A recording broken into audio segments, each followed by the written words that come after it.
Fala galera, começando mais um vídeo aqui para o nosso canal e hoje eu vou comentar sobre os 5 principais erros que o investidor iniciante comete. Eu já sofri algum deles, se você já começou a investir, provavelmente já deve ter sofrido de algum deles e até mesmo os maiores especialistas em investimentos do mundo já sofreram de algum destes que eu vou te contar. Se você quer saber quais são e até algumas formas de você evitar, fica ligado até o final desse vídeo.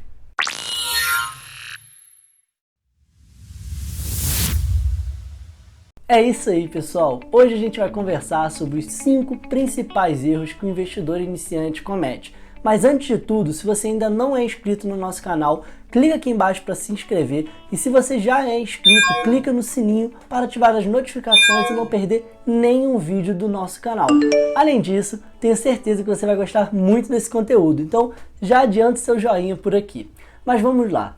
Quando a gente começa a investir, a gente é cercado de muitas informações, muitas coisas, muita gente tentando mostrar um caminho, mas não tem jeito. Na hora que a gente chega na prática, a gente vê que a coisa é um pouco diferente e inevitavelmente a gente comete alguns erros. Eu vou aqui falar sobre 5 dos principais erros cometidos por todo iniciante. Provavelmente, se você já começou a investir, deve ter passado por alguma situação semelhante a essa.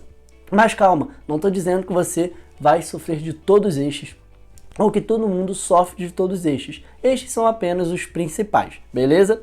O primeiro, e sem dúvida um dos mais importantes de todos, é o agir por impulso. Pois é, a gente sabe que agir por impulso é um problema em qualquer tipo de compra, até nos bens do nosso dia a dia. Quem nunca comprou uma roupa por impulso, até um objeto eletrônico, coisas desse tipo. E no mercado de investimentos não é diferente. Existem muitas compras que a gente faz sem pensar. Compra só porque acha que é uma baita oportunidade, compra só porque deu vontade na hora. E acaba que depois, quando a gente para para pensar, quando a gente para para refletir, a gente vê que não foi uma boa escolha. E isso acontece muito, principalmente no mercado de ações. Às vezes você vê uma empresa, se encanta com ela e antes de você analisar, antes de você ver se realmente está valendo a pena, quando você vê, você já fez a compra. E aí depois, quando ela já está lá nessa carteira, você já tem aquele seu ativo, bate aquele arrependimento e vontade de voltar atrás. Mas aí o único jeito de voltar atrás é vendendo o ativo. Se esse ativo já tiver caído, provavelmente você vai ter um prejuízo. E qual que é a grande lição disso tudo? Como é a forma de evitar? Sempre pense 2 vezes antes de fazer a compra. A gente vai passar por alguns pontos aqui que vão mostrar todo o processo que você deve ter ao investir. Mas em relação à compra por impulso, antes de você executar a ordem, por mais que você já tenha dado uma analisada, dá uma estudada, revisa tudo que você fez, anota os motivos que estão te levando a comprar aquele ativo. Se você estiver realmente convicto da sua decisão, pode executar tranquilo e dorme 100% despreocupado, porque provavelmente você vai ter feito uma boa escolha. Mas nunca abre o home broker, acha que viu uma oportunidade e em menos de 5 minutos de análise de qualquer coisa já saia comprando. Isso vai ser uma compra por impulso e tem grandes chances de dar errado. O segundo grande erro é o de operar por notícias. Claro que todo investidor deve sempre se manter muito bem informado, acompanhar as notícias assim que elas saem e estar ligado em tudo que está acontecendo no mundo. Mas tome cuidado, às vezes as notícias podem representar um problema de curtíssimo prazo, até um problema ou uma vantagem de curtíssimo prazo. E às vezes você operar somente baseado naquela notícia pode te levar a um erro de longo prazo em sua carteira. Por exemplo, vamos supor que saia uma notícia de que se descobriu uma nova forma de fazer um combustível para o carro que sai muito mais barato. Aí, na hora que sai essa notícia, todo mundo pensa assim, pô, então o petróleo vai perder valor, se o petróleo vai perder valor, Petrobras vai desvalorizar e começa a vender Petrobras e o preço dela desaba. Só que aí, repare, o petróleo é somente usado para combustível de carro? Pois é, não, o petróleo também tem outras utilidades. Então, quando os investidores começarem a retomar o racional, começarem a pensar, provavelmente eles vão, opa, não necessariamente a Petrobras precisa cair tanto, provavelmente o petróleo não vai se desvalorizar tanto. Então calma aí, não justifica toda essa queda em Petrobras. E aí, se você às vezes entrou vendido ou vendeu suas ações de Petrobras no momento de euforia por causa dessa notícia, você tem grandes chances de ter um prejuízo. Então toda vez que sair uma notícia, não vá né, diretamente no que você acha que ela pode causar, é até um pouco linkado com a questão de agir por impulso, mas veja o que de fato aquela notícia representa, veja se de fato ela vai impactar nos resultados da empresa, se ela tem possibilidade de ser revertida. Isso é muito comum quando a gente vê algumas decisões legais. Às vezes sai o resultado de um processo, mas é um processo que ainda cabe recurso e tudo mais. Então, viu a notícia, não desespera. Vai ler ela a fundo, ver o que de fato ela vai impactar e ver se a empresa vai realmente sofrer ou ser beneficiada de fato por essa notícia. Então tome muito cuidado. É importante se manter atualizado, sim, tem que ver a notícia na hora que ela sai, mas não opere exclusivamente baseado na notícia. O terceiro grande erro é muito frequente entre as pessoas. Normalmente quando a pessoa já abre a sua conta na corretora, ela já cai nesse erro, que é não saber o seu próprio perfil. Quando a gente costuma criar contas em corretores, sempre tem aquele questionário de perfil, perguntando sua experiência enquanto investidor, sua propensão ao risco e tudo mais. Mas a gente sabe que são perguntas muito superficiais, perguntas que não conseguem de fato te entender a fundo, porque ninguém entende você mesmo melhor do que você. Então, não confie cegamente naquele questionário de perfil. Tenha muito cuidado com isso, porque a gente sabe que existem dois grandes grupos de investimento, os de renda variável e os de renda fixa. Os de renda fixa vão te dar mais segurança, são investimentos com menor risco, mas que provavelmente vão ter menor rentabilidade. Enquanto que a renda variável são investimentos de grande risco, consequentemente de grande possibilidade de retorno. Não é retorno garantido, tem grande risco. Se você é uma pessoa que não consegue correr risco, se vê lá que você perdeu 10% do seu patrimônio, você vai entrar em desespero, não adianta querer ir para a renda variável. Provavelmente você vai se frustrar, provavelmente você vai ficar extremamente estressado e até decepcionado com esse tipo de investimento. Em contrapartida, se você é uma pessoa totalmente propensa ao risco, mas você quer ter muita rentabilidade, não adianta você ir para a renda fixa, exatamente pelos mesmos motivos. Você vai se decepcionar, você vai se frustrar com seus investimentos e você vai achar que fez algo errado. Então é muito importante que você se conheça bem, que você realmente entenda o seu perfil. E é muito interessante a gente falar que essa questão de risco, eu sou propenso a risco, eu não sou, é um pouco difícil. Eu mesmo já vi diversos casos de pessoas falarem, não, eu sou propenso ao risco, vou para o mercado de renda variável.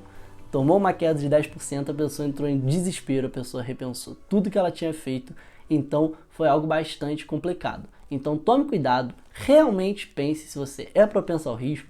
Imagine algumas situações na sua cabeça como essa. Você conseguiria ficar tranquilo em ver seu patrimônio desvalorizando 10%? Como seria se você visse que um dia você perdeu 5% de tudo que você construiu na sua vida de patrimônio?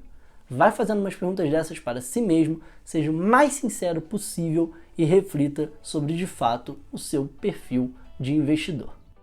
O quarto grande erro, e que também acontece entre muitos investidores até mais experientes, é o de não ter uma metodologia. O que eu quero dizer com isso? Ultimamente a gente vê que tem muita gente falando de investimentos e isso é extremamente positivo. Muitas coisas estão sendo desmistificadas, muitas coisas estão sendo facilitadas para o investidor comum.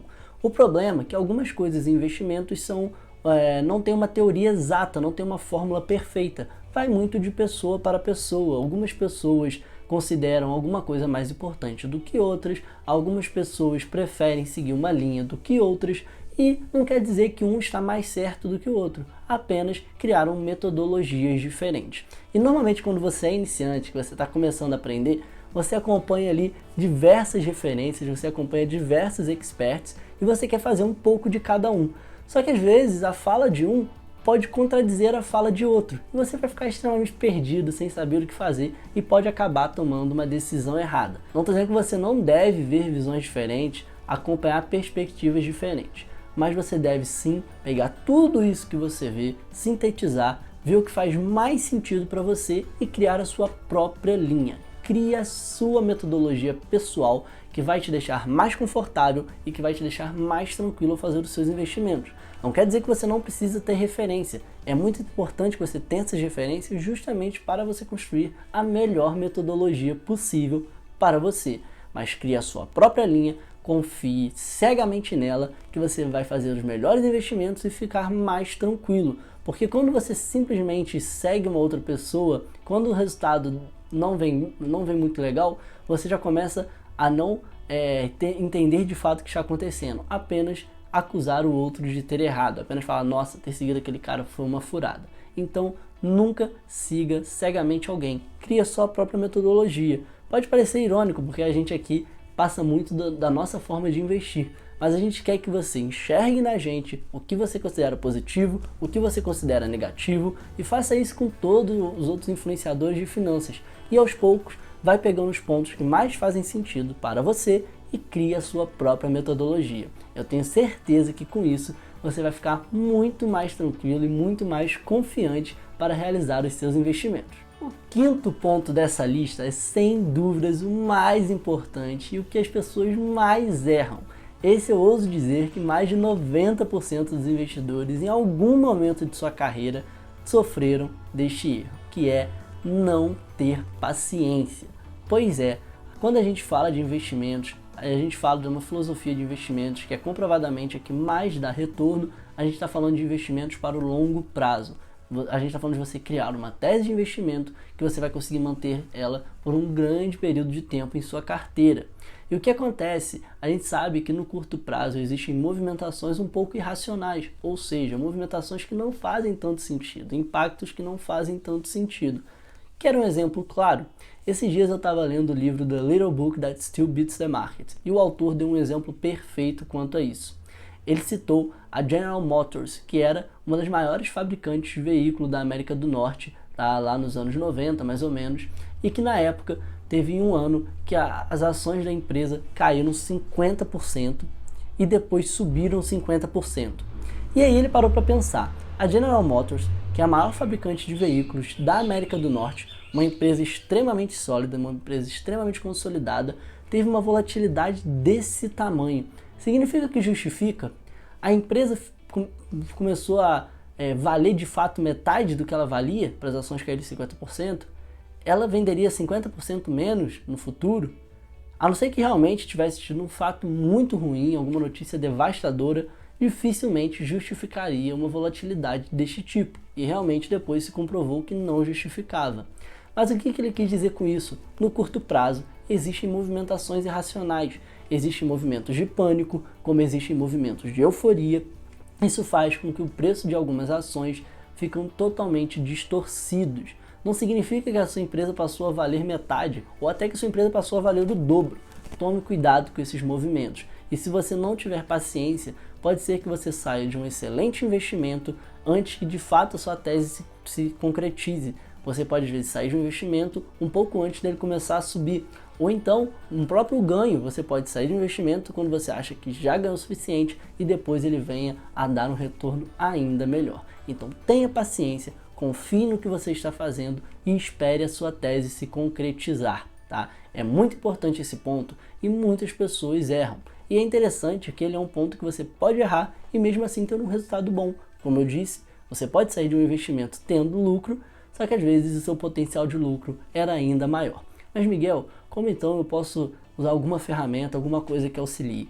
A maior dica que eu dou, e isso eu falo abertamente para todo mundo que eu conheço que está começando a investir, é: antes de fazer um investimento, anote o porquê você está fazendo aquele investimento. E ali você coloca todos os motivos possíveis de você estar tomando aquela decisão. Antes de você vender, antes de você realizar o seu investimento, pegue aquela lista de motivos, tá? Isso pode ser uma lista no Word, no computador, ou também escrita à mão no papel. E olhe se aqueles motivos já se concretizaram ou se aconteceu alguma coisa que impossibilite que eles se concretizem. Então revise a sua lista, vê se de fato a sua tese de investimento perdeu total sentido e se de fato ela já se concretizou, e veja se você realmente vai realizar os seus investimentos, veja se você realmente vai executar ali uma venda ou algo deste tipo. Então beleza, galera, era um pouco disso que eu tinha para conversar hoje, passar um pouco desses erros. A minha intenção aqui é que você veja alguns erros desse que eu inclusive já cometi e que você tente evitar ao máximo em sua experiência enquanto investidor. Ou se você já passou por algum destes, apenas se divertir e ver que você não foi o único, muita gente sofre disso. Esses 5 que eu comentei aqui hoje, eu ouso dizer que mais de 50% do mercado já sofreu todos estes, tá? E com certeza, algum destes todo mundo já sofreu. Beleza, galera? Espero que tenham gostado. Se você ainda não se inscreveu no nosso canal, se inscreve agora mesmo, deixe o seu joinha para o vídeo e ative as notificações para que você não perca nenhum dos vídeos novos do nosso canal. Além disso, nos acompanhe em nossa página do Instagram, @4namesa, e nossa página do Twitter, @4namesa, EF de Educação Financeira, então Ezinho F no final, e também no nosso grupo aberto do Telegram, onde você vai digitar t.me/4 por extenso na mesa. Então t.me/4 na mesa. Além disso, tudo isso que eu falei, os links vão estar aqui embaixo na descrição do vídeo.